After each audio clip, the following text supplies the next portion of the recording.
They rise from the sand, from jungles, and from forgotten valleys, massive mountains made not by nature, but by human hands. The pyramids. Perfect in shape. Endless in mystery. Silent, yet eternal. Across the earth, they appear again and again. In Egypt's deserts. In the green heart of Central America. In the plains of Mesopotamia. In the valleys of China. Different people, different times, but the same design. How is that possible? How did civilizations that never met, separated by oceans and thousands of years, build the same kind of structures, so tall, so precise, so full of meaning? Did they all have the same idea? Or did they share a forgotten story, something passed down from an age before history itself? For hundreds of years, historians have told us that each pyramid was built separately. Egypt knew nothing of the Maya, and the Maya never heard of Babylon. But the deeper we look, the more the story begins to change. Because these monuments, found all over the world, seem connected by more than coincidence. They share the same purpose. The same dream. And perhaps, the same secret. This is not only a story about Egypt or kings or ancient tombs. It's a story about us, about humankind. About our hunger to reach the sky. Our need to believe in something greater than ourselves. And our desire to leave behind a mark that time cannot erase. The pyramid is more than stone. It is a symbol of power, of hope, of eternity. When the ancients built these structures, they weren't just stacking rocks. They were building prayers, in perfect geometry.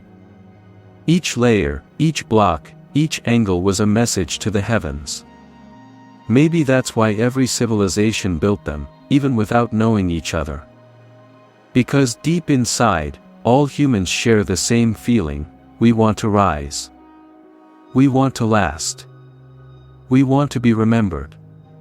Long before writing, before history, before kings, there was belief. People looked up at mountains and saw homes of the gods. They believed that height was holy, that to climb higher was to come closer to creation. And so they began to build their own mountains. Step by step, stone by stone. Their hands shaping faith into form. Over centuries, those sacred mounds became pyramids. And those pyramids became the heart of every great civilization. They stood as bridges between earth and sky, life and death, man and God. In them, humans tried to understand the universe, through shape, light, and shadow. The Great Pyramid of Giza was built with stunning precision, perfectly aligned to the north. In Mexico, the temples of Teotihuacan matched the movements of planets. In Mesopotamia, the Ziggurats were said to connect heaven and earth. In China, the tombs of emperors mirror the stars above them. And in the rainforests of Guatemala, the Maya built pyramids that echoed the paths of the sun and moon. Different lands. Different beliefs. But always the same idea, a perfect triangle rising toward the heavens. Was it just logic? Or was it something deeper? Could it be that ancient people shared a forgotten knowledge, something we no longer understand? Some say the pyramid is simply the easiest way to build tall. But if that were true, why did they all make them sacred? Why did they align them with the stars? Why were they built with such care that even time itself struggles to destroy them? No, these monuments were not made by accident. They were made with purpose. They were built to last forever. And somehow, they have. Even as empires fell and languages vanished, the pyramids stayed. They became time travelers, carrying the thoughts and hopes of people long gone. And today, they still speak. Not in words, but in silence. The pyramids remind us of what humans can do, and what we can dream. They remind us that our ancestors were not simple or primitive. They were thinkers, scientists, astronomers, artists. They understood the world in ways we are still trying to rediscover. We look at them and see mystery. They looked at them and saw eternity. And maybe, deep down, that is why they still touch our hearts. Because they show us what it means to be human, to build something greater than yourself, to reach beyond your lifetime, to leave behind a story that cannot die. Every generation rediscovers the pyramids. We scan them, explore them, map them with drones and lasers. But no matter how advanced our technology becomes, the question stays the same: why did we build them? What were they truly for? And how did the same idea appear everywhere, across time, across oceans, across history? Perhaps the answer lies not in the stones, but in us. Because in every human being lives the same dream: to climb, to rise, to reach for the light. That dream built the pyramids. It built temples, cities, and towers. It sent us into the sky, into space, and beyond. The pyramids were our first steps toward the stars. They were our way of saying to the universe, we are here. We understand. We will not be forgotten. This is the story of those steps. Of how stone became faith. Of how faith became geometry. And of how that geometry connected every civilization on Earth. The pyramids are not just the past. They are the blueprint of who we are. They are the story of human ambition, and the proof that even in the face of time, our dreams can endure forever. Long before written history carved its first symbols into clay, humankind gazed upward, at the heavens, the stars, and the unreachable light above. In every corner of the ancient world, our ancestors felt a yearning that went beyond survival. It was a desire to rise, to touch the divine, to climb closer to the sky. And from that longing, a single shape was born. The pyramid. It began not with kings or empires, but with belief.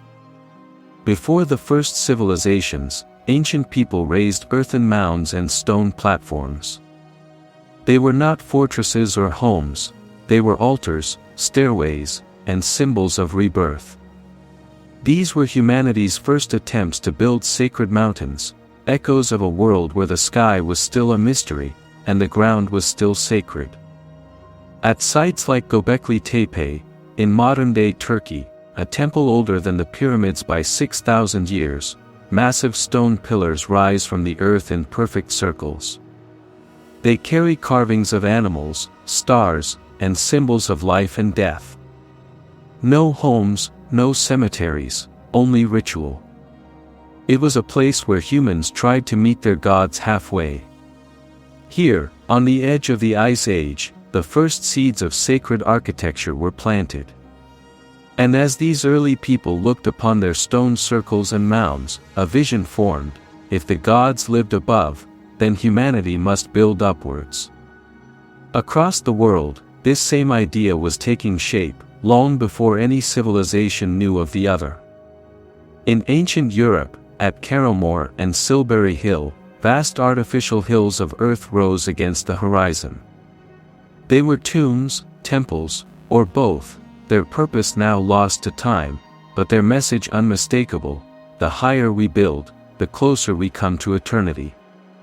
In the river valleys of Mesopotamia, where civilization itself would soon be born, the people of Sumer began stacking clay bricks toward the sky. These became ziggurats, step pyramids, dedicated to their gods. The most famous, the Ziggurat of Ur, stood like a mountain of baked earth, layered in terraces, each level a step closer to heaven. Its top was said to be the dwelling place of the divine. To climb it was to ascend from mortal dust into celestial air. The symbolism was universal: the pyramid was not just an architectural form, it was a spiritual equation. The base represented the world of humans, wide, grounded, physical. The apex, a single point, symbolized the unity of heaven. To move upward was to move from chaos to order, from life to afterlife. Even in distant lands, where no word from Sumer ever reached, the same truth appeared again. In the Americas, thousands of years later, the Maya, Aztec, and Inca would carve mountains of stone that mirrored their gods' celestial homes. In Africa, tribes of the Sahara would raise sacred cairns of rock to mark the resting places of the dead.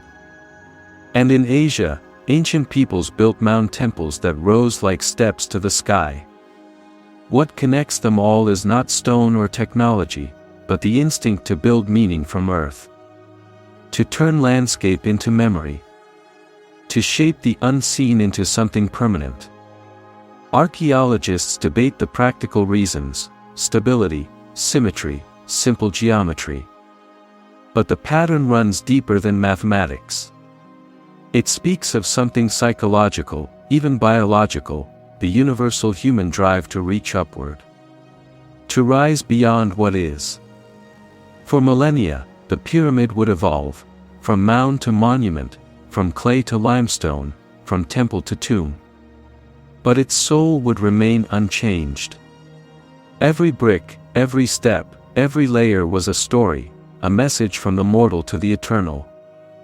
And in that message, we can hear the heartbeat of humanity's oldest dream, that one day, we could climb high enough to meet the gods who made us. The pyramid is not just the oldest monument on Earth. It is a mirror of our own becoming, a structure built as much in the mind as in the sand. It is where geometry meets mythology, where faith meets engineering. It is, quite literally, the shape of civilization itself. From the first stones at Göbekli Tepe to the towering Ziggurats of Sumer, the sacred mountain became humanity's first shared idea, a bridge between earth and heaven. And as history's great empires rose and fell, that bridge would stretch farther, across deserts, jungles, and oceans, until it reached every corner of the world. In the heart of ancient Mesopotamia, where the Tigris and Euphrates rivers carved life into the desert, humanity built its first cities, and its first towers to heaven. Here, long before the pharaohs ruled the Nile, people believed the gods lived not in temples, but on the peaks of sacred mountains. And so, they made their own mountains, out of clay. They called them Etemenenki, Iana, Iker. Names that meant, house of the foundation of heaven and earth. But we know them by another name, the Ziggurats. To stand before one was to stand before a world raised by hand. Layer upon layer of sun-baked brick rose into the air, stacked like the steps of creation itself. Each level represented a plane of existence, from the earthly to the divine. At the summit stood a shrine, a house for the gods, touched by the first light of dawn. Unlike the smooth-sided pyramids that would one day rise in Egypt, the ziggurat was a stairway, a literal ascent. It was a path from dust to divinity, from the mortal realm to the eternal sky. Every step was sacred. Every level, a world in miniature. The priests who climbed these stairs carried offerings of bread, oil, and incense. They rose at sunrise, reciting hymns to the heavens. For to ascend a ziggurat was not only to approach the gods, it was to bring their favor down to earth. It was architecture as prayer. The first great ziggurat was built in the city of Uruk, nearly 5,000 years ago, a time when writing itself was just being born. The temple of the goddess Inanna, the queen of heaven, stood atop its terraces. From miles away, travelers could see its silhouette against the flat Mesopotamian horizon, a man-made mountain rising from the sands. Centuries later, in the city of Ur, King Ur-Nammu would build a structure so immense and precise that its ruins still stand today, the Great Ziggurat of Ur. Its base stretched over 60 meters on each side, its bricks numbered in the millions. To the Sumerians, this was not simply a temple, it was the meeting point of heaven and earth. They believed that the gods descended on the summit, where the air was pure and the stars were near. And in that moment, the boundary between mortal and divine would dissolve. To reach the top was to enter the realm of eternity. Each ziggurat was dedicated to a specific god: Nana the moon, Enlil the wind, Anu the sky. Their shrines gleamed with blue-glazed tiles, silver ornaments, and gold leaf, symbols of the cosmos brought to earth. The ziggurat was a cosmic axis, a pillar holding up the heavens. Even the Bible remembers them, in the legend of the Tower of Babel, where humanity, united under one tongue, tried to build a tower that reached the heavens. It was an echo of the ziggurat at Babylon. According to ancient texts, it rose almost 90 meters high, crowned by a shrine to the god Marduk.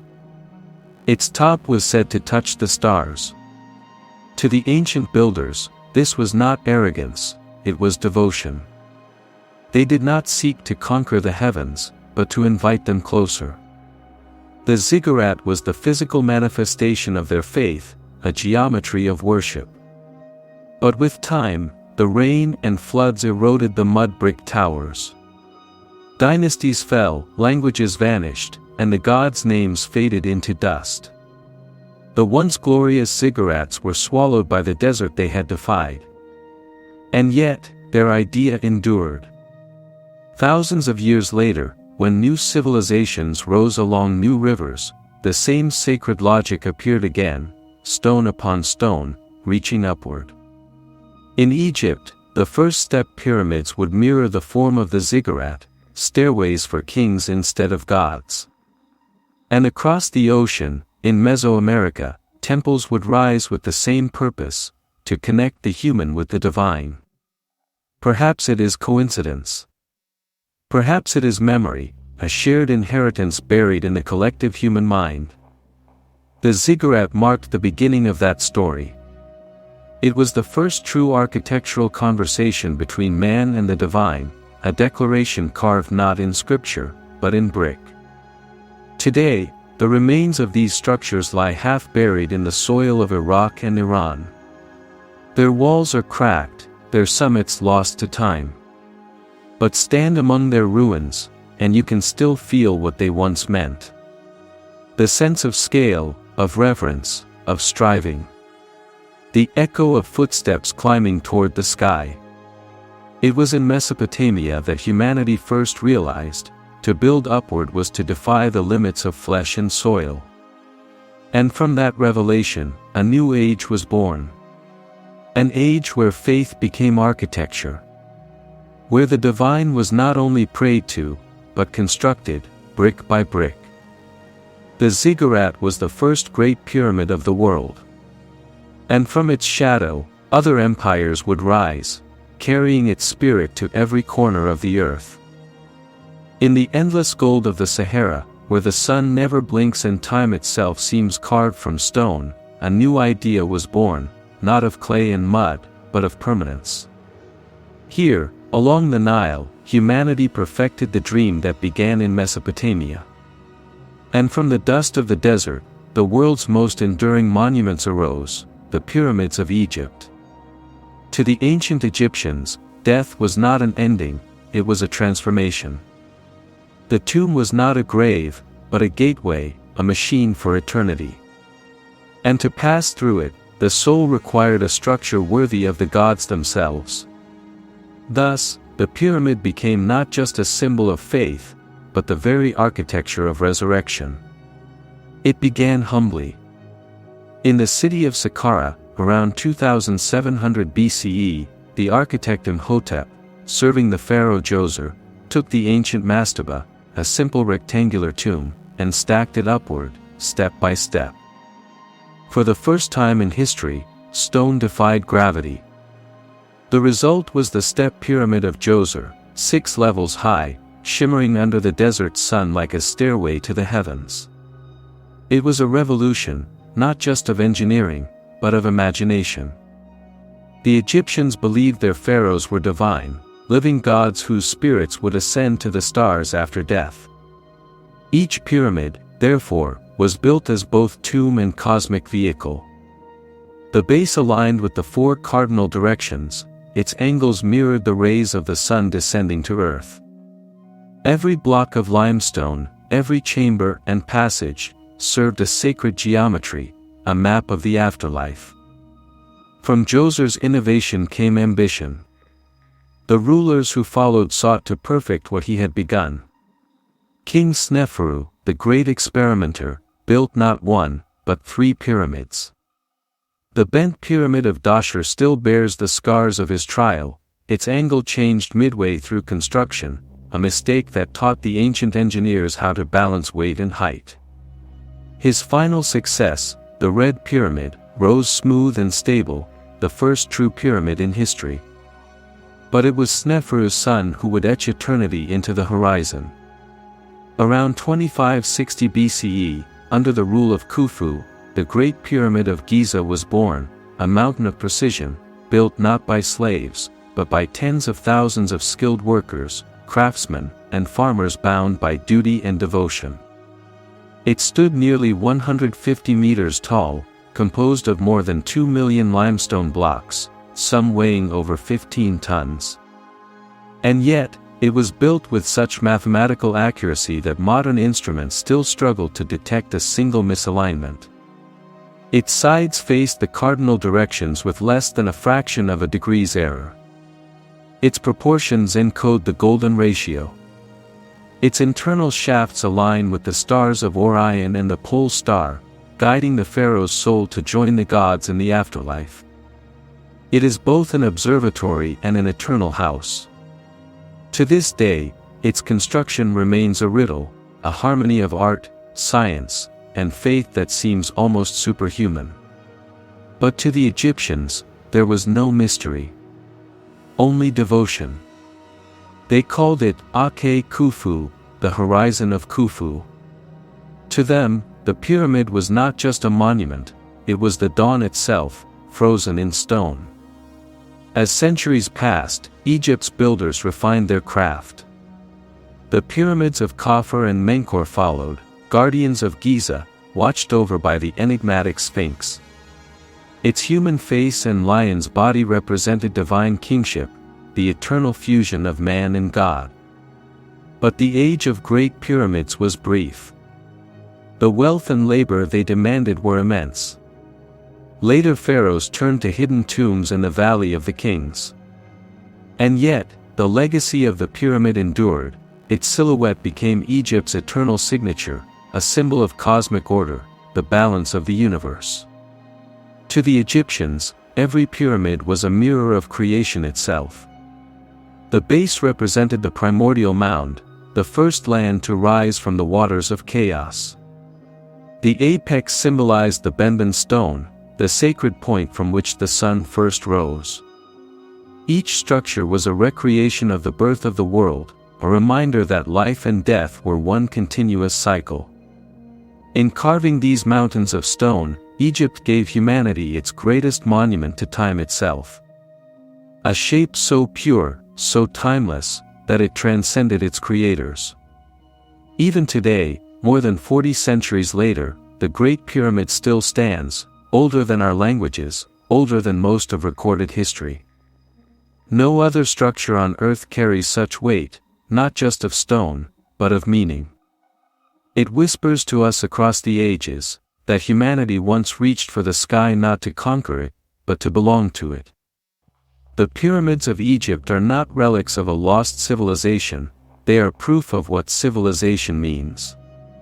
Precision, purpose, and faith fused into form. In their shadow, the ancient world found its voice. And from their influence, new cultures would rise, far beyond the Nile, carrying the pyramid's secret geometry across oceans and centuries. For though the desert may hide their builders' names, the stone remembers. Every block, every angle, every alignment still speaks the same message, that the journey to eternity begins with one step upward.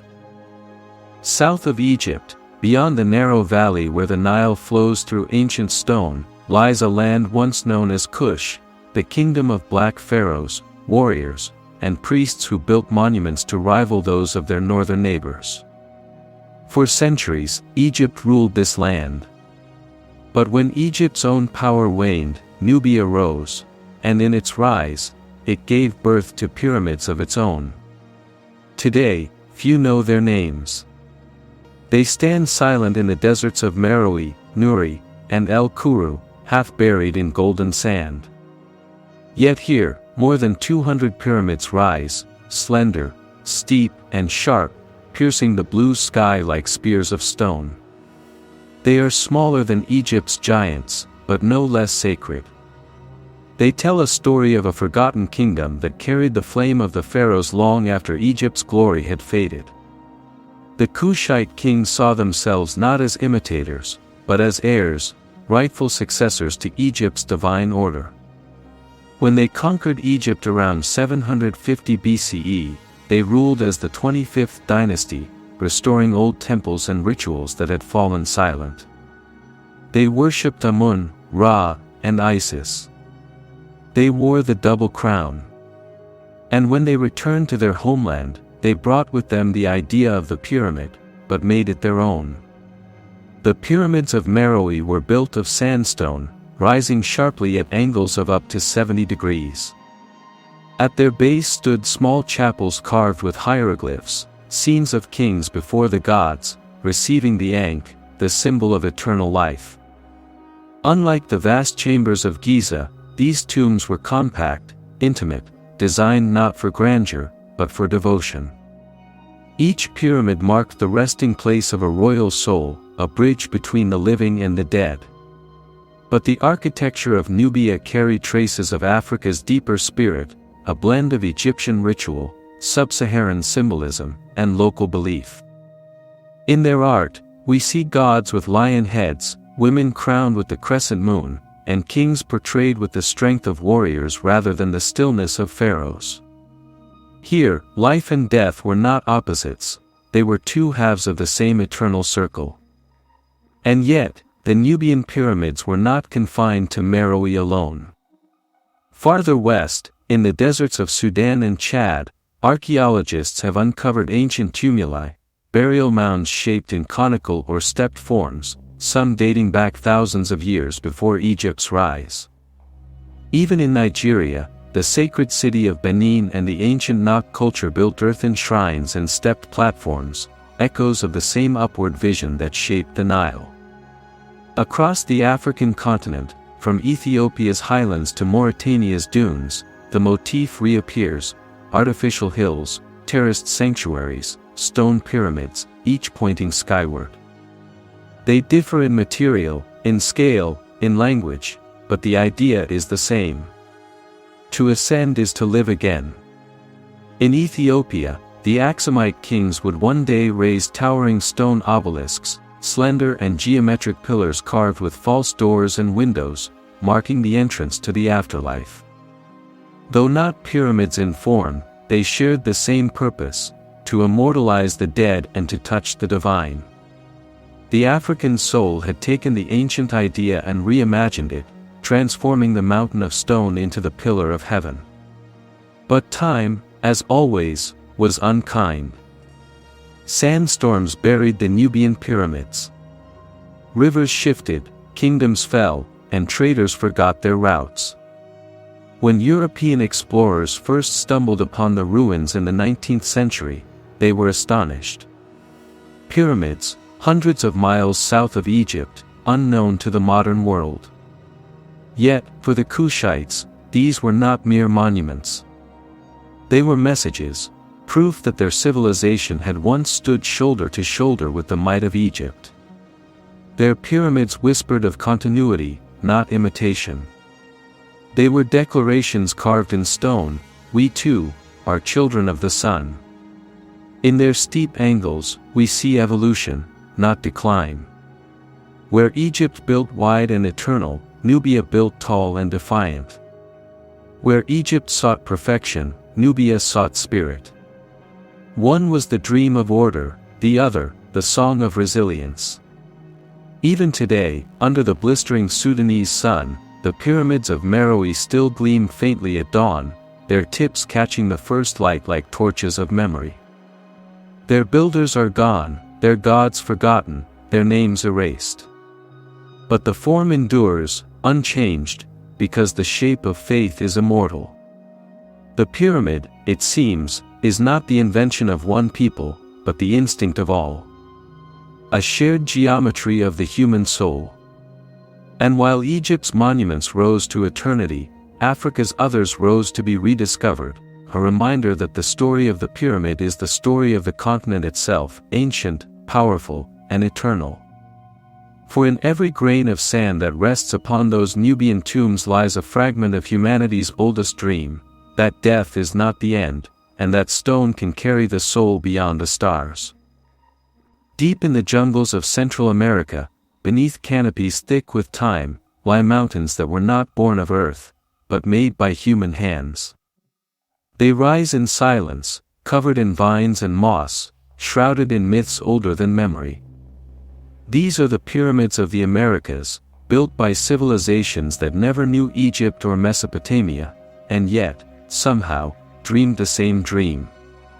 Thousands of years ago, before Rome or Greece ever existed, the people of this land began shaping the soil into sacred geometry. They did not build tombs for kings. They built temples for gods. Their pyramids were not monuments to death, but to life, renewal, and the dance of the cosmos. The oldest among them stands at La Venta, built by the mysterious Olmecs, the mother civilization of Mesoamerica. Here, long before the Maya or the Aztecs, colossal heads of basalt guarded stepped mounds of clay. These were not simple shrines, they were cosmic symbols. Aligned with the stars, they marked the rhythm of the heavens and the balance of creation. To the Olmecs, the pyramid was a mountain of the gods, a place where sky and earth touched. Centuries later, this vision would echo across the Yucatan, the Valley of Mexico, and far into the Andes. Each culture took the form and made it its own, transforming the pyramid into a stage for divine power. In the great city of Teotihuacan, near modern-day Mexico City, rise the Pyramid of the Sun and the Pyramid of the Moon, vast, majestic, perfectly aligned with the celestial path. From above, the entire city mirrors the stars of Orion's belt, the same constellation that guided Egypt's builders. Was this coincidence, or something more? The answer is lost in the smoke of time. At dawn, light floods the eastern stairway of the Pyramid of the Sun, casting long shadows that stretch across the Avenue of the Dead, a ceremonial road lined with altars and platforms. Priests once climbed those steps, carrying offerings of jade and blood, speaking to gods whose names have been swallowed by centuries. When they reached the summit, they stood between worlds, sky above, earth below, the human bridge of the cosmos.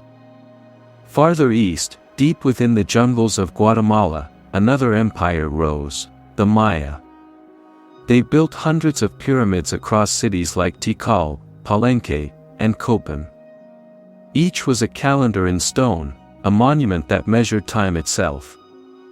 The Maya didn't simply build to worship, they built to record the universe. Their pyramids tracked the solstices, the moon's phases, the march of Venus. In their architecture, mathematics and mysticism became one. When the sun sets on the temple of Kukulkan at Chichen Itza, its shadow transforms into a serpent slithering down the steps, a perfect illusion crafted from light, stone, and astronomical precision. To the Maya, this was not mere spectacle. It was a message, that gods descend to the world of men, and that time itself moves in sacred cycles. But the pyramid was not just a Mesoamerican idea. Southward, across mountains and deserts, another people raised their own sacred peaks. The Zapotecs built Monte Alban, a city upon a mountain sliced flat to create a platform for temples. The Aztecs, inheritors of many forgotten empires, built the Great Pyramid of Tenochtitlan, a double temple to the gods of war and rain. Here, life and death intertwined in ritual, in sacrifice, in the eternal exchange between man and deity. And beyond Mesoamerica, in the valleys of Peru, the Moche, the Chavin, and the mighty Inca-built pyramids of adobe and stone. The Huaca del Sol, Temple of the Sun, still towers over the desert, a mountain of bricks, millions of them, stamped by the hands of ancient workers. Even in the high Andes, where the air thins and the sky grows close, the pyramid remained, transformed into terraces and sacred platforms that reached toward the heavens. Across the American continent, the shape reappears again and again. In the jungles of Belize, in the plains of Bolivia, in the forests of El Salvador. Each culture, isolated by mountains and oceans, found the same sacred geometry. The pyramid, it seems, is written not in history, but in human instinct. Unlike Egypt, these were not tombs of stone but living temples, vessels of energy, designed to harmonize with the cosmos. Their builders sought not immortality of the body, but the immortality of the world itself, to keep the sun rising, the rains falling, the seasons turning. The pyramid was their covenant with the universe. When the conquistadors arrived, they saw ruins and idols. They did not see calendars, observatories, or living science. They saw blood, not balance, superstition, not symmetry. But buried in the jungles, the truth remained: the Americas had once been home to mathematicians, astronomers, and engineers whose knowledge rivaled that of any ancient world. Today, satellite scans reveal what time had hidden: entire cities swallowed by green. Tens of thousands of pyramids, still sleeping beneath the trees, waiting for the world to remember them. The pyramid, once thought a symbol of the old world, belongs equally to the new. For both Egypt and Mesoamerica, it was more than architecture. It was philosophy made solid, a map of creation, a model of eternity, a bridge between man and God. And when you stand atop a Mayan temple at dawn, as the mists rise and the jungle hums with life, you feel what they felt, that the earth itself is alive, and reaching upward. For centuries, scholars believed that the great civilizations of the world, Egypt, Mesopotamia, Mesoamerica, and beyond, rose in isolation.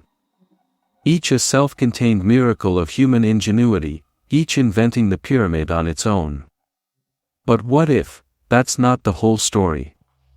From the deserts of Egypt to the jungles of Guatemala, one truth refuses to stay buried: the similarities are too precise, too persistent, too purposeful to ignore. Across oceans, the same cosmic mountain appears, the same alignment to the sun, the same stairways to heaven, the same marriage of stone and sky. Different peoples, different worlds, yet the same dream. Could they have shared more than an idea? Could they have shared knowledge? When you stand at the base of the Great Pyramid of Giza, and later gaze upon the Pyramid of the Sun at Teotihuacan, the sense of déjà vu is haunting. Both are perfectly aligned with the cardinal directions. Both use sacred numbers, measures of heaven encoded in earth. Both mirror the stars above, Giza to Orion's belt, Teotihuacan to the same celestial line. And both, according to ancient lore, were not built by kings alone, but by beings sent from the sky. Is it coincidence? Perhaps. But patterns repeat where minds remember. In the Pacific, the trail continues, to the volcanic plains of Micronesia, where the ruins of Nan Madol rise from coral and basalt. There, pyramidal platforms stand amid canals and tidal walls, an oceanic echo of the stepped monuments of the Old World. Farther west, on the island of Java, stands the ancient temple of Borobudur, a pyramid of stone and stupas spiraling upward like a lotus blooming to heaven. And in Cambodia, Angkor Wat, the world's largest religious monument, follows the same cosmic design, a temple mountain reflecting the universe in symmetry and scale. What are we seeing here? A chain of inspiration, or a map of memory stretching across continents? Some historians insist these patterns prove nothing, that humans everywhere, looking at the same sky, reached the same conclusions. To climb higher is to come closer to the divine. To shape stone into symmetry is to order chaos. A universal instinct, they say, not a shared origin. Yet, the parallels grow harder to dismiss. How did so many cultures, separated by oceans, by time, by language, all center their worlds on the same geometry? Why does the sacred mountain, the stairway of the gods, appear from the Nile to the Amazon, from the Andes to Indonesia? One possibility lies in a forgotten chapter of prehistory, the age of exploration long before recorded history began. Long before Columbus, before Phoenicians, before the known mariners of the ancient world, there may have been others, seafarers lost to time. Carrying seeds of knowledge, symbols of power, stories of the heavens. The ocean, after all, hides its secrets well. Under its waves lie traces of lost coastlines, sunken ruins, and ancient trade routes. Could ideas, myths, or even people have crossed these waters far earlier than we believe? Ancient legends whisper yes. The Egyptians spoke of distant lands beyond the western sea, Ta-Neter, the land of the gods. The Maya told of ancestors who came from across the ocean, guided by the stars. And in the Pacific, islanders still sing of navigators who traveled the world by watching the heavens, long before history was written. Perhaps no one civilization discovered the pyramid. Perhaps it discovered us, an expression of something innate, something ancient within the human spirit. For in every culture that built these monuments, one theme endures: the pyramid was not a structure, but a statement. It said, "We belong to the cosmos." It said, "The earth and the stars are one." Even the measurements echo across time. At Giza, the base of the Great Pyramid encodes the ratio of the Earth's circumference. At Teotihuacan, distances between temples reflect planetary orbits. How could two civilizations, an ocean apart, weave the same cosmic mathematics into stone? We may never know. But the question itself reshapes how we see the past. What if the ancient world was not a cluster of isolated sparks, but a network of lights, connected in ways we've forgotten? Modern science, through genetics and archaeology, hints at older migrations, lost timelines, erased histories. Humanity, it seems, was moving, trading, and dreaming long before we learned to write about it. And perhaps, in those migrations, the idea of the pyramid, the sacred mountain, traveled too. But there's another explanation, one both simpler and deeper. The pyramid, after all, is the purest form of ascent. It mirrors the mountain, the sunbeam, the flame. It embodies balance, direction, and eternity. Maybe humanity didn't need to share the idea. Maybe we all simply felt it, the same impulse, the same reverence for the sky. And so, across ages and continents, the pyramid rose, not as proof of contact, but as proof of consciousness. A monument not to what we knew, but to who we are. Across every civilization that raised its stone toward the heavens, a single truth gleams like sunlight on limestone: the pyramid is not random. It is designed with purpose, precision, and an understanding of the cosmos so advanced that it still challenges us today. From Egypt's deserts to Mexico's jungles, ancient builders embedded mathematics, astronomy, and cosmic rhythm into their creations. Theirs was not mere architecture, it was a dialogue with the universe. The Great Pyramid of Giza, for instance, is not just the tomb of a king, it is a map of the earth itself. Its perimeter corresponds to the planet's circumference. Its height encodes the ratio of the northern hemisphere. And the angle of its sides mirrors the slope of sunlight at the equinox. To this day, it stands aligned almost perfectly to true north, with an error of less than 1/15 of a degree. Even our modern compasses tremble at such precision. But the pyramid is not only geometry. It is philosophy written in stone. The Egyptians called it the place of ascension. To them, its form was a staircase for the soul. The base represented the earth, the four directions, the stability of matter. The apex symbolized unity, the point where spirit meets eternity. Mathematics was not abstract, it was divine. Each ratio, each measure was a prayer in numbers. Thousands of miles away, the Maya and Aztecs followed the same principle, that architecture should mirror the cosmos. At Chichen Itza, the Temple of Kukulkan was a calendar made solid. Each of its 4 stairways held 91 steps, multiplied by 4 and added to the top platform, it equaled 365, the days of the solar year. Twice a year, on the equinox, the light of the setting sun slithered down the pyramid's edge like a serpent, Kukulkan himself descending to earth. It was not illusion. It was intention, astronomy turned into ritual. In Teotihuacan, the city of the gods, the builders embedded entire cosmic cycles into their layout. The distance between the pyramid of the sun and the pyramid of the moon mirrors planetary ratios, Venus, Mars, and even the Earth's orbit. Every line, every shadow, every angle was tuned to the rhythm of the heavens. Their city was not just a home for humans. It was a reflection of the sky. Even in Cambodia, the builders of Angkor Wat followed this sacred science. Its towers and courtyards are aligned to the solstices, its reliefs record lunar months, and its moat mirrors the cosmic ocean of Hindu cosmology. The temple's dimensions encode the length of a solar year, and the distance from Earth to the Sun. These ancient architects were mathematicians cloaked in myth.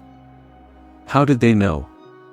How could so many civilizations, without telescopes or satellites, align their monuments with such celestial accuracy? Modern science suggests one answer: observation. For centuries, these societies watched the heavens with unwavering patience. They mapped the stars, tracked the planets, and recorded the cycles of time. Their knowledge, passed through generations, became a sacred inheritance. They did not simply watch the sky, they lived by it. But perhaps there's something deeper still. These civilizations believed that numbers had souls. That geometry was the fingerprint of creation. To measure was to worship. To align was to belong. And so the pyramid became both instrument and altar, a place where mathematics and mysticism embraced. At Giza, the builders used pi and phi, centuries before they were defined. The relationship between the pyramid's height and its base encodes both constants, uniting the circle and the square, heaven and earth. In pure geometry, they found the divine. In the Americas, the Maya tracked celestial time with equal mastery. They calculated the solar year at 365.242 days, more accurate than the modern Gregorian calendar. They mapped Venus's orbit to within a single decimal of modern science. And they carved those calculations not in books, but in stone. Even in China, Indonesia, and Peru, the alignment of pyramids, ziggurats, and temples to cardinal points and celestial events reveals a shared understanding that the universe was not chaos. It was order, and the pyramid was its symbol. The ancients built not for beauty alone, but for resonance. They believed that by harmonizing their monuments with the sky, they could draw power from it, a cosmic frequency that bound gods, stars, and men. Perhaps that is why standing inside these structures still evokes something more than awe, something we cannot quite explain. For beneath every stone lies a code. Not written in language, but in proportion. Not spoken, but sung in geometry. And that, perhaps, is the pyramid's greatest secret. It is not only a tomb, nor a temple, nor a mountain. It is an equation of eternity, proof that when humanity sought to touch the heavens, it did so through reason and reverence alike. In every age, we have looked upward. And in every age, we have found the same truth, that the laws of the cosmos are not distant, but divine, and that by building in harmony with them, we become part of the universe itself. Since the first hands shaped mud into mounds, the pyramid has been more than architecture. It has been theology in stone, a vessel for the divine, a ladder for the soul, a heartbeat of civilization. Across the ancient world, each culture filled the pyramid's chambers with its own gods, its own rituals, its own visions of eternity, yet all shared one sacred belief, that stone could bridge the mortal and the eternal.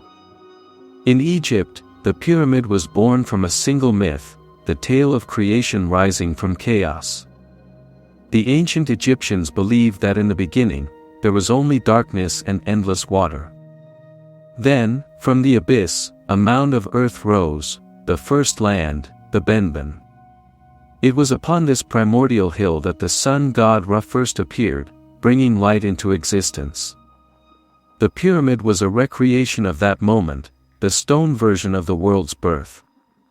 Every pyramid, from Saqqara to Giza, was a resurrection of creation itself. To ascend its steps was to follow the path of the sun. The pharaoh, entombed within, was not merely buried, he was reborn. He would climb the pyramid in spirit, joining Ra in his solar journey across the sky. Each chamber, passage, and angle served this divine transformation. Texts carved on the walls, the pyramid texts, were not decoration, they were spells, maps, and prayers guiding the king's soul through the stars. Death, in Egypt, was not an end but a transition.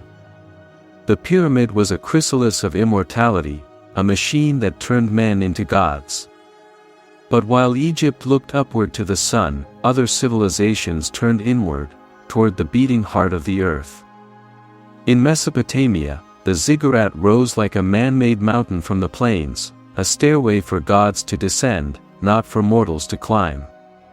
Here, heaven came down to earth. The ziggurat was not a tomb, but a throne, a place where the divine could rest among the living. Priests ascended its steps to offer food, incense, and music to the gods who ruled sky, storm, and time. Each tier symbolized a layer of the universe, the earth, the air, the heavens above. At the summit, the divine and human touched, however briefly, through ritual. To the Sumerians and Babylonians, the world was held together by these cosmic bridges. And perhaps the most famous of all, the Tower of Babel, echoes this same vision. Whether myth or memory, it represents humanity's eternal urge to reach heaven, to speak to gods through stone. Far across the oceans, in the jungles of Mesoamerica, pyramids were not tombs nor thrones, but living temples, hearts that beat with ritual. For the Maya, Aztecs, and Toltecs, life and death were not opposites but companions, dancing in the rhythm of time. Their pyramids pulsed with ceremony, offerings, fire, and sacrifice meant to keep the world in balance. To them, the gods did not simply exist, they required energy, and humanity was both their creation and their sustenance. Atop the Great Pyramid of Tenochtitlan, the Aztecs honored the gods of war and rain. Their rituals, though brutal to modern eyes, were sacred acts of cosmic renewal, the return of energy to the divine source. Without them, they believed, the sun would cease to rise. And so, blood became light, and sacrifice became survival. For the Maya, the rituals were mathematical poetry. Ceremonies were performed in harmony with celestial alignments, lunar phases, and the turning of Venus.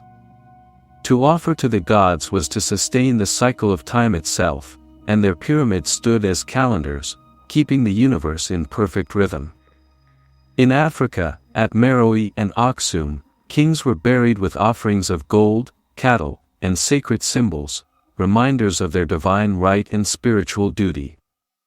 In China, beneath the vast mound of Emperor Qin Shi Huang, the first emperor, a model of the cosmos lay buried, rivers of mercury flowing around miniature mountains, representing the heavens below the earth. Even in death, the emperor ruled not as man, but as a god within his own recreated universe.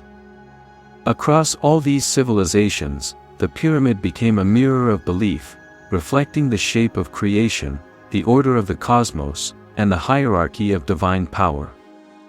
And though their gods bore different names, Ra, Enlil, Kukulkan, Quetzalcoatl, Amun, Tlaloc, but their thrones were built in the same form. Each peak, each tier, each stairway represented the ascent from the human to the divine. What unites them all is not religion itself, but reverence, the understanding that the universe was alive, and humanity could commune with it through stone.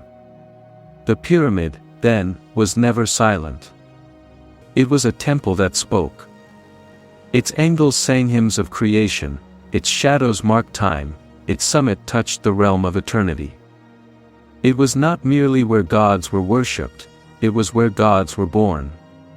And perhaps, deep down, that is why the form endures.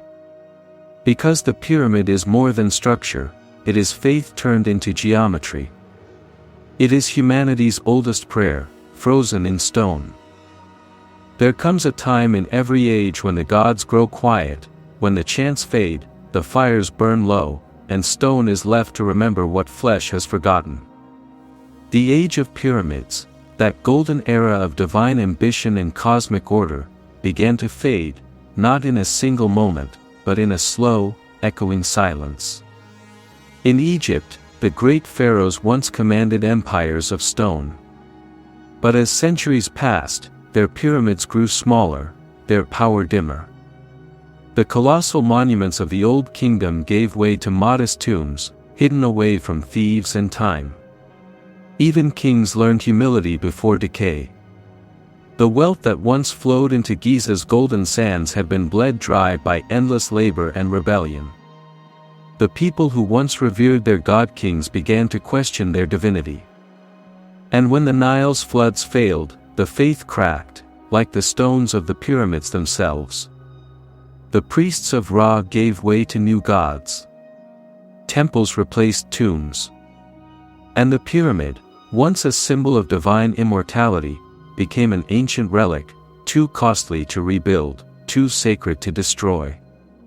In Mesopotamia, the ziggurats that once pierced the heavens became ghosts of their former glory. The rivers shifted, empires fell, and invaders came, each taking the bricks of sacred towers to build their own palaces. The gods who once ruled the skies, Enlil, Inanna, Marduk, were forgotten or rewritten. Their temples became foundations for new faiths. Where the Tower of Babel once rose, only stories remained. The stairways to heaven became metaphors, memories disguised as myth. The sacred geometry of the ziggurat was lost in the dust of conquest. And far across the ocean, in the heart of Mesoamerica, the Pyramid Age met its own mysterious twilight. The mighty cities of the Maya, Palenque, Tikal, Copan, fell silent. Their plazas grew empty. Their calendar wheels stopped turning. We still do not know why. Was it drought? Or famine? Or war? Or did the heavens themselves shift, breaking the harmony between man and cosmos? Whatever the cause, the jungle took back what was once divine. Roots split the stones, vines became new temples of green. And where once priests watched the stars, now only jaguars and birds keep vigil. Yet even as the Maya vanished, their pyramid traditions lived on, carried by new civilizations like the Aztec and Mixtec, who looked upon the ruins and called them sacred. In Africa, at the edge of the Nile, the kings of Kush built their own pyramids, smaller, sharper, more intimate. But even these too would fall. Trade routes shifted, and desert sands swallowed the last royal tombs. By the time European explorers stumbled upon Meroe, the desert had already claimed its empire. The gods of Nubia slept beneath the dunes. In China, Emperor Qin Shi Huang's mausoleum remained sealed, his dynasty long gone, his empire turned to legend. The Pyramid Mound endured, but no one dared disturb the rivers of mercury said to flow inside. Even in silence, the ancient world guarded its secrets. The fall of the pyramid builders was not the fall of humanity, it was the end of an idea. An age where the divine and mortal shared one breath, where geometry was faith and architecture was prayer. But history moves in cycles. As new religions rose, old monuments became heresy, or mystery. And in their place, new temples were built, churches, mosques, stupas, pagodas. Different shapes, same longing, to touch eternity. The pyramid, that sacred mountain, became a memory buried beneath centuries of faith, empire, and time. Thousands of years later, humanity returned to its own ruins. The explorers, the dreamers, the archaeologists, all driven by the same ancient question: who built these? And why? Each discovery peeled back layers of silence. Hieroglyphs spoke again. Gods regained their names. And from the forgotten stones of the past, humanity rediscovered its reflection. Across deserts and jungles, across oceans and ages, one truth remained: the pyramid endures. Even when civilizations fall, the shape remains, a universal memory, carved into the human soul. Because perhaps, we never truly forgot. Perhaps, deep within us, the same instinct that drove kings and priests and dreamers still whispers, that we, too, are builders of eternity. The age of pyramids may have ended, but its echo still shapes our world, in our temples, in our cities, in our minds. And as long as we look to the heavens, the pyramid will never truly fall. For thousands of years, the pyramids have stood as silent witnesses to everything humanity has become. Empires have risen and fallen, languages have been born and forgotten, yet the stone remains, watching, enduring, reminding us of something we've almost forgotten about ourselves. They are not just tombs or temples. They are messages, carved not in words, but in form. Each one a declaration of faith, ambition, and cosmic understanding. When the ancients lifted those stones toward the sky, they were not just reaching for the gods, they were reaching for meaning. And in that act, they became immortal. From the deserts of Egypt to the jungles of Guatemala, from the plains of Mesopotamia to the valleys of China, the pyramid appears again and again. Different builders. Different beliefs. Yet the same shape. The same upward pull. The same hunger for eternity. It is as if humanity, scattered across the continents, shared one collective memory, an instinct that transcended language or geography. An understanding that life itself points upward, that existence reaches toward light. Perhaps that is why, even today, we build our monuments higher, our towers brighter, our ambitions larger. We have never stopped building pyramids. We've simply changed their names. The ancients aligned their pyramids with the stars. They studied the heavens not just for science, but for purpose. To them, the cosmos was not empty, it was alive, filled with gods, patterns, and stories. And in mirroring those heavens on earth, they brought the divine down to the human. They built not only with stone, but with belief. Every step, every layer, every chamber was a prayer written in architecture. Modern minds look back and see superstition. But perhaps what we've lost is not knowledge, but wonder. We have telescopes that see galaxies, equations that explain light, yet we have forgotten what it means to build for eternity. The ancients, with no machines, no computers, and no global network, created works of such precision that they still defy comprehension. Not because they were primitive, but because they believed they were part of something greater than themselves. That is the legacy of the pyramids. Not just their stones, but their silence. Not just their height, but their humility. They teach us that greatness is not measured in power, but in permanence, not in wealth, but in the will to endure. Each pyramid was built with sacrifice. Thousands of lives given to lift a dream skyward. Yet when we strip away the myths of slaves and kings, of cruelty and conquest, what remains is a truth far deeper, that humanity, when united by a vision, can move mountains. Literally. And maybe that is the greatest secret they left behind, that we, too, are capable of creation beyond imagination, if we build together. Every civilization believed its pyramids would last forever. And in a way, they were right. Long after their empires turned to dust, long after their names faded from memory, their monuments continue to speak. They remind us that time is not an enemy to those who build for something beyond themselves. The pyramid is not a relic. It is a reflection. It mirrors who we are, builders of order within chaos, seekers of meaning in the void. It is geometry made divine, reason made sacred.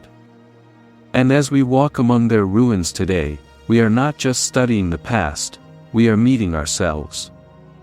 Every civilization that built a pyramid believed they were building for eternity. And perhaps, in doing so, they succeeded, not because the stone survived, but because the idea did. That longing to transcend death, to reach the stars, to leave something behind that will outlast us. The pyramids endure not because they are strong, but because they are simple. A foundation that narrows toward heaven, stable, timeless, inevitable. It is the same pattern that governs mountains, trees, and light itself. Nature builds pyramids. So do we. And when the last stone crumbles, when time finally smooths every edge, the shape will still remain, in memory, in myth, in the sky. Because the pyramid is not just the past, it is the essence of civilization itself. We build. We aspire. We fall. We rise again. That is our story. That is humanity's monument. And as long as we keep building, in stone, in thought, in spirit, the legacy of the pyramids will never die.